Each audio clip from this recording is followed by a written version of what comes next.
C'est le soulagement pour Edith Bouvier, évacuée jeudi de la ville syrienne assiégée de Homs. La journaliste du Figaro, grièvement blessée au fémur lors des bombardements, a pu enfin être délivrée de cet enfer. La jeune femme a reçu des soins à Beyrouth, au Liban, avant d'arriver en France, aujourd'hui en début de soirée. Elle et son confrère William Daniels ont été accueillis à l'aéroport de Villacoublay par le chef de l'État vers 18 h. Au lendemain du déplacement mouvementé de Nicolas Sarkozy à Bayonne, le Parti socialiste réfute les accusations du chef de l'État. Depuis ce matin, les réactions se sont multipliées et malgré les démentis, la droite campe sur ses positions et parle de guet-apens. Hué, insulté hier à Bayonne, le candidat à la présidentielle Nicolas Sarkozy s'est même réfugié dans un bar. Ce matin, les propos sont vifs et tranchés après cette visite mouvementée. À Bordeaux, Alain Juppé, le maire et ministre du gouvernement, réagit. C'est un guet-apens qui a été évidemment monté. Cette espèce de conjonction entre les indépendantistes basques du Petit Bayonne, qu'on connaît bien dans la région, donc on sait que ce sont des gens violents.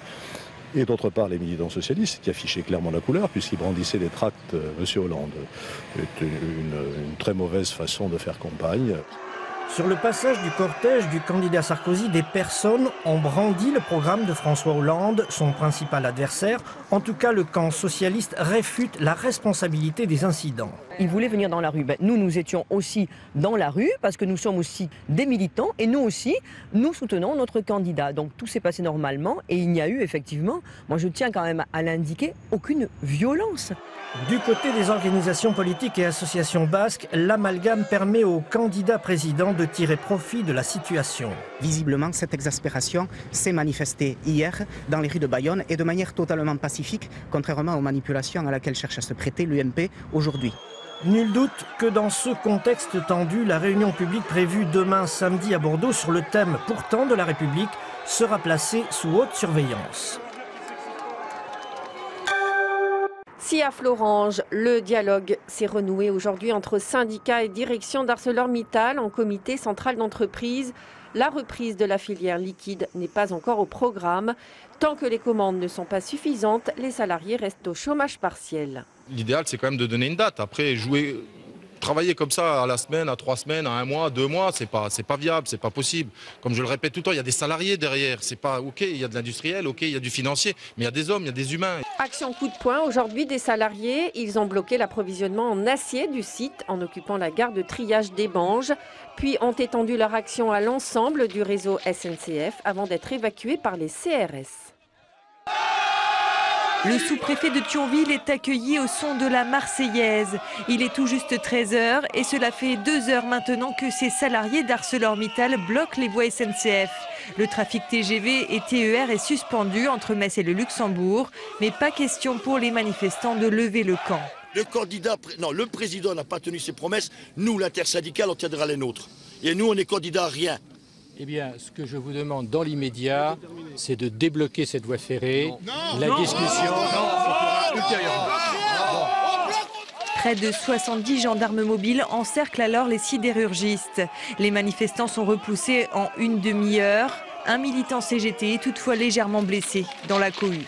C'est quand même terrible que dans ce pays-là, au XXIe siècle, on soit obligé de faire ça pour garder un boulot simplement, madame. Simplement garder un travail. Et on veut être digne, on ne va pas se battre avec les CRS parce que nous on veut être digne jusqu'au bout. Voilà. L'intersyndicale d'ArcelorMittal avait promis des opérations coup de poing. Elle a tenu ses promesses.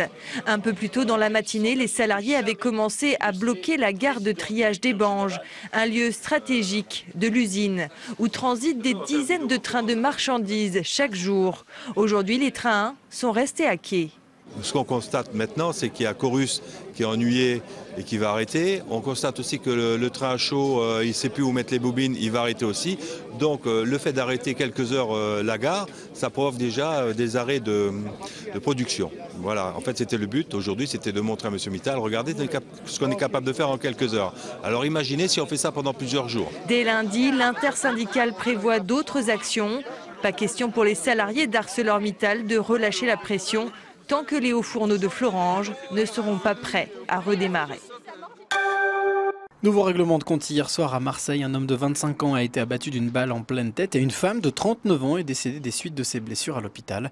La fusillade a eu lieu dans un local associatif dans le 11e arrondissement de la cité phocéenne. Il est prévisible qu'un jour ou l'autre, il allait se passer un règlement de compte dans une des cités de Marseille, étant donné que depuis le début de l'année, on enregistre seulement, j'allais dire, 2 règlements de compte sur Marseille, alors qu'en parallèle par rapport à 2011, le rythme était beaucoup plus effréné que ça. Une enquête a été ouverte, elle a été confiée à la brigade criminelle de la police judiciaire. Le corps de Marion Bouchard, la jeune femme de 21 ans, a été retrouvé à Dijon. Des parties de son corps ont été disséminées dans plusieurs lieux de la ville. Placé en garde à vue, son compagnon, arrêté mercredi dernier en région parisienne, a avoué les faits. C'est qu'une querelle l'a opposé à Marion Bouchard dans la nuit du 15 au 16 janvier dernier. Qu'au cours de cette querelle, qui apparemment n'était pas d'une violence extrême, mais l'utilisation d'un couteau, ou plus exactement la menace d'un couteau aurait pu survenir, et à partir de là, lui-même prenant peur, aurait décidé aurait étranglé Marion Bouchard. Le jeune homme a aussi déclaré avoir vécu près du corps de son ami avant de s'en débarrasser. Il doit être déféré devant le juge. La fille adoptive de Jacques Chirac, Anne Daoud-Traxel, a été agressée par 2 voleurs mercredi soir dans le 13e arrondissement de Paris. Elle a été attaquée alors qu'elle se rendait dans les locaux de son association, l'Étoile européenne du dévouement civil et militaire, dont elle est présidente.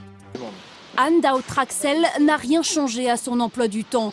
Aujourd'hui, elle visite la structure de l'armée du salut dans le 13e.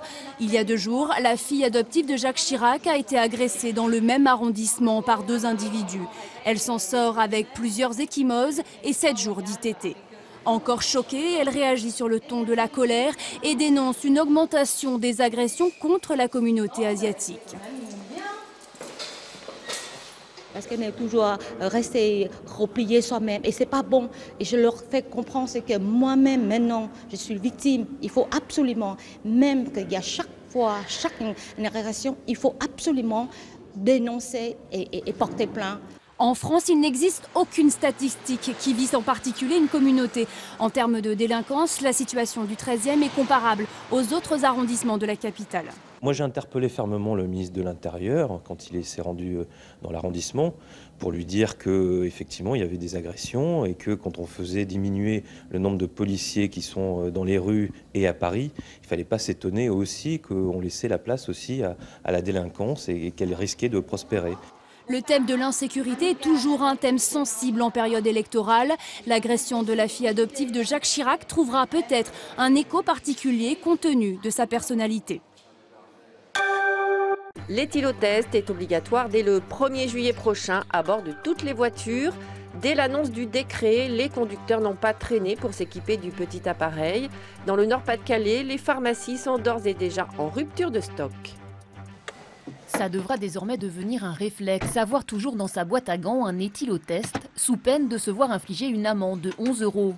Une nouvelle obligation pour les automobilistes et conducteurs de 2 roues, qui ce matin ne semblait pas surprendre grand monde. On en parle assez, je crois, à la radio, à la télévision, donc ça devient obligatoire, je crois, à partir de juillet. L'information est donc bien passée, mais encore faut-il pouvoir s'équiper. Dans ce magasin automobile de Ouascal ce matin, on pouvait encore acheter un éthylotest, mais le stock semblait bien limité. Dès qu'on en parle de toute façon à la télé, les gens anticipent. Ils ont l'impression que la loi, en fait, elle est validée du jour au lendemain, ce qui n'est pas le cas. Donc apparemment, elle viendrait d'être validée ce week-end. Donc je pense que maintenant, dans la semaine, ça va encore accélérer. Ici, pas trop d'inquiétude. Grâce à sa centrale d'achat, le magasin sera livré mercredi. Mais dans la pharmacie toute proche, on est depuis plusieurs semaines déjà en rupture de stock et impossible de s'approvisionner.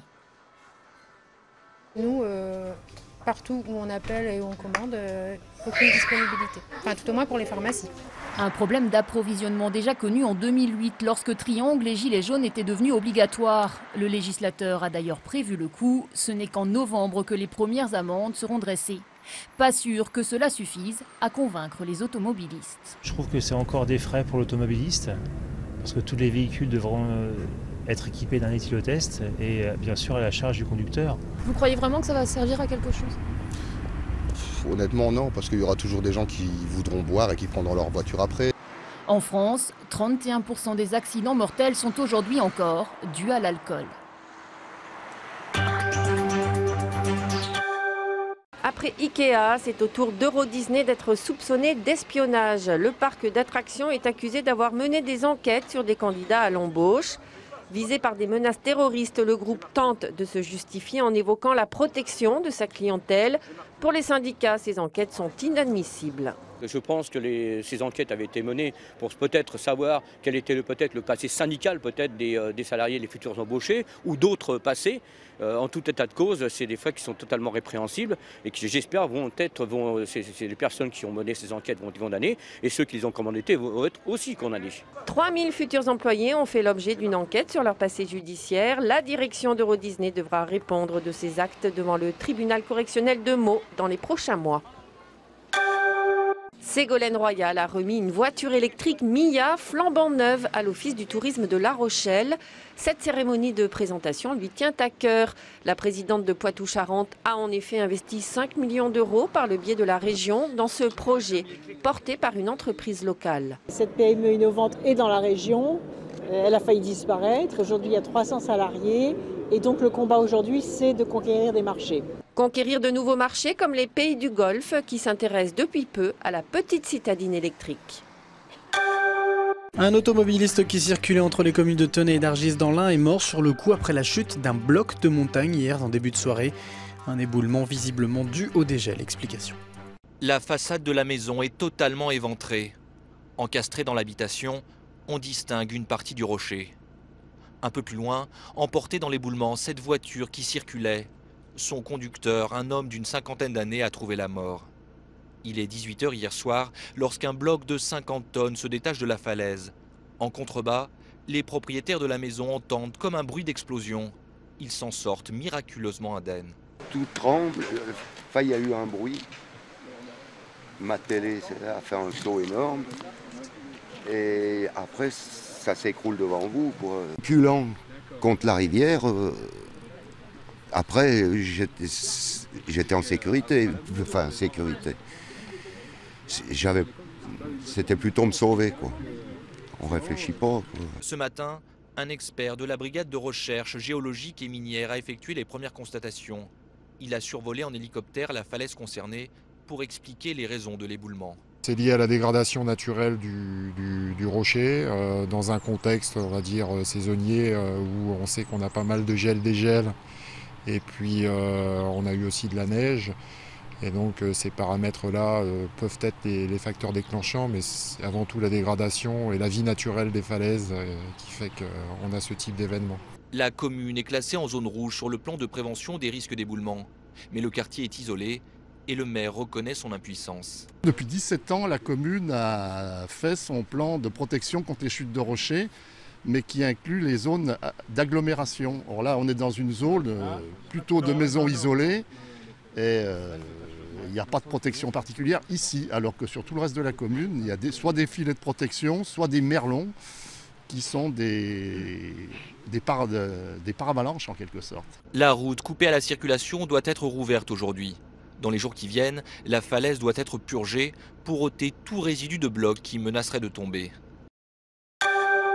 Il danse comme Michael Jackson. À 11 ans, Yanis a été sélectionné au casting pour incarner le roi de la pop enfant dans une comédie musicale.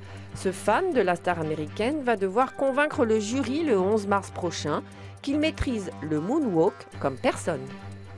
Je m'appelle Yanis. J'ai 11 ans. Fan de Michael Jackson et j'ai gagné le casting Forever King of Pop. L'expression, l'attitude, la précision, quand Yanis danse, il est Michael Jackson. L'aventure a démarré sur les réseaux sociaux, un appel à candidature, un casting et une concurrence rude. Il y avait des trucs qui faisaient vraiment très bien, des blocages, c'est vraiment, il y en a c'était moonwalk parfait, l'autre c'était des blocages, des claquettes ou des trucs comme ça très bien. Quand il montre du doigt, il faut vraiment regarder pas, tu vois, net. Et eux, ils n'avaient pas ça. Le mouvement que tu viens de faire maintenant. C'est le petit plus qui a fait la différence. Et pour se perfectionner, Yanis peut compter sur les conseils de sa prof de danse de maman. Bien tendu. Michael Jackson, je le connais, je connais son œuvre et ses chorégraphies vraiment par cœur. J'étais fan comme Yanis à son âge. Un entraînement qu'il poursuit avec passion au quotidien dans sa chambre de vrai fan. Ça, tu peux pas le faire plus longtemps. Pour moi, il est encore vivant. Il est toujours là, ici, mon cœur. Jeudi prochain, sur la scène du Palais des Congrès, Yanis pourrait bien déclencher ce genre de réaction. Danse, chant, moderne jazz, comédie. À 11 ans, c'est un artiste complet.